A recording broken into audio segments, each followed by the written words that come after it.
We won't talk much about power radio programming other than that Netcom will publish the CPA plan. I won't talk a whole lot about radios unless there's a key difference between a 150 and a 160. Registration's closed, so hopefully you've done that. So what is it? It's an annual competition held by U.S. Army Netcom. Teams come from the United States Department of Defense, Army, Navy, Marine Corps, Air Force. We, at one point, had a Space Force person on our team. I don't know how much they're participating anymore. Frequencies are all in the military HF bands. There's no amateur radio license required of anyone. And then you'll use 2G LE, 3G LE, fixed TAC-chat, TAC-chat IP, SMS. There's only two real major rules.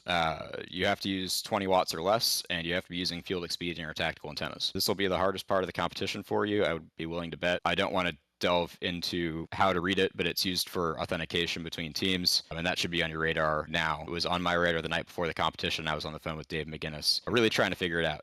So when I went into this the first time, I did a little bit of research. A few things you'll see here. On the left there, Chief Anthony Jabber, I have no idea if he's still in the Army, but in 2020, he did QRPX out at Fort Irwin, where Cody's at now, and I think he won that year. He wrote a white paper. It was 15 pages, I believe, about the antennas he used. That was basically my guidance going into the first year as I read that white paper. What I got out of it, essentially, he had used the sky loop that Chameleon makes, and that was his most performant antenna that he had. So that was one of the first antennas we incorporated. Top right there, that's just to say you can model antennas. That picture is EasyNet. MMANA is probably more popular. And the bottom right there, so just because this is a military competition doesn't mean I can't run FT8 through my antenna to see what the propagation is doing. On the right there, you'll see essentially what our antenna field and our QRPX field looked like the first year. So we had built Yagis out of 550 cord and wire and used blue sky masts to put them up. Coming from a ham radio background, that sounded like a great idea. Every ham aspires to have a tower with a Yagi in his backyard, and I could finally almost do that with wire and masts.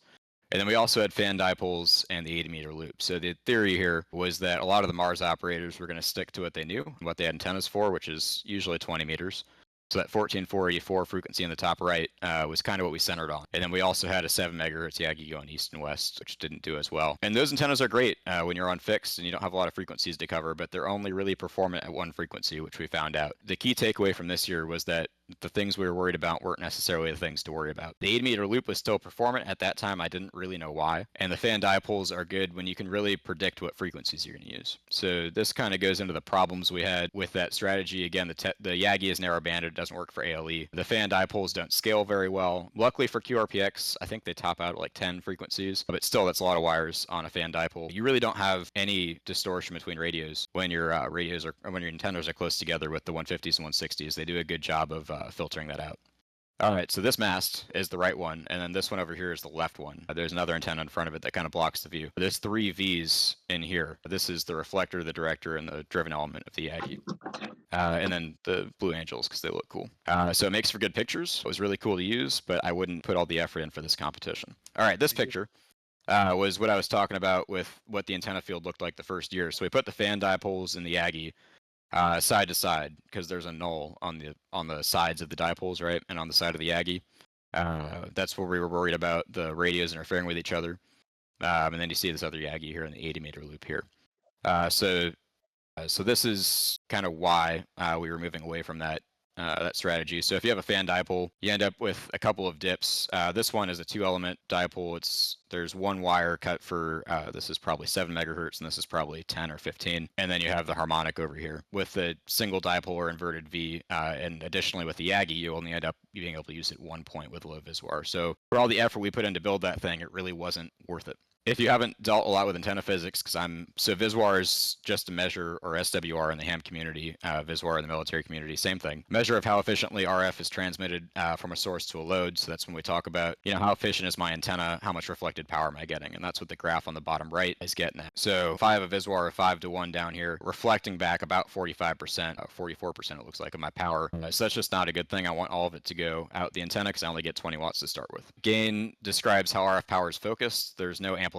So I have this example I use when I teach about a balloon. If you squeeze the balloon, this is kind of an isotropic antenna, and this is kind of a dipole. So all you're doing is squeezing that power to go somewhere else. Takeoff angle is the angle over the ground where your main lobe of your RF exits the antenna, and then harmonics are a multiple of the design frequency of your antenna.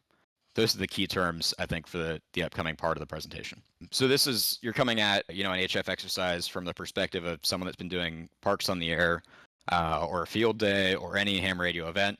And you're really familiar with a few antennas, and I think these two are go-tos for ham radio for a couple of reasons. We always like to use end-fed half waves, and that's because our bands are all harmonically related. To get away from bands being multiples of each other, they become a less efficient antenna. And then inverted V's, kind of the same problem. You can use it on harmonics, but it's only really good in one place. So when you're trying to do ALE, you get back to this problem where one of your ALE frequencies, you might have a really good SWR, but the rest of them, your coupler is doing a lot of work, and it just doesn't work as well as it could. So when you don't have that, this is kind of where I was looking for things that had very wide bandwidth for low VISWAR and that had some gain to them. So on the right there, you can see these are 5 different antennas. 40 meter end-fed half wave, which I think is ubiquitous in the ham radio community nowadays. 250 foot long wire, 500 foot, 750, and 1000. The numbers, the 4 on the right, go for loops of the same length as well. So you see the green line that's pretty vertical.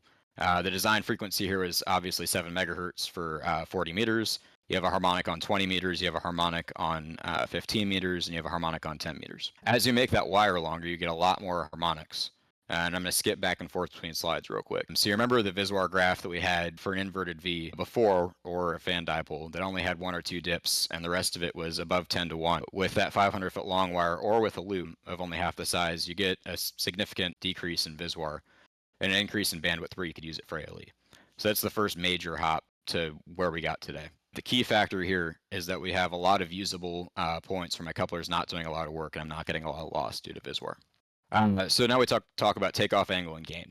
This model is for a dipole or an inverted V, but it applies to most horizontally polarized antennas, such as your long wire or your horizontal loop. So on the left here, we've taken this antenna, we've put it a quarter wavelength over the ground. So we're going to talk in meters because it's easy, and we're going to talk in like even numbers of meters because it's easy. So if I'm trying to operate on 10 meters, which we're going to call 30 megahertz just because of math, this would be 2.5 meters above the ground is where I placed my antenna. You notice as a lot of the power goes mostly directly up, which on 10 meters isn't useful. On the lower frequencies it is for NIVIS, but for now, most of my power goes directly up, not super useful.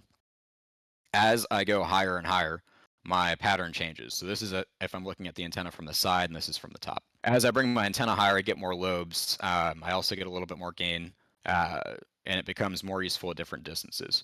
Where this topic really becomes powerful is when I look at one antenna with multiple frequencies being fed into it. So if you understood the graph before, this graph is similar. All of these, this is the same antenna used at 10 meters.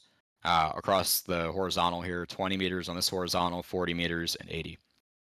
And then the verticals, so this is 20 feet off the ground, this is 40 feet off the ground, and this is 60 feet off the ground. So as I raise the antenna up, you see different things happen.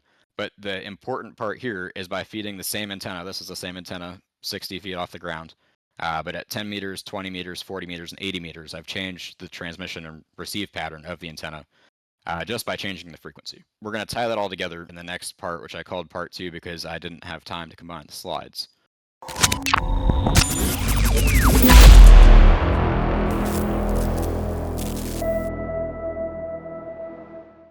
Did you guys see this picture? No, we did not. Okay, I should have really done a practice run.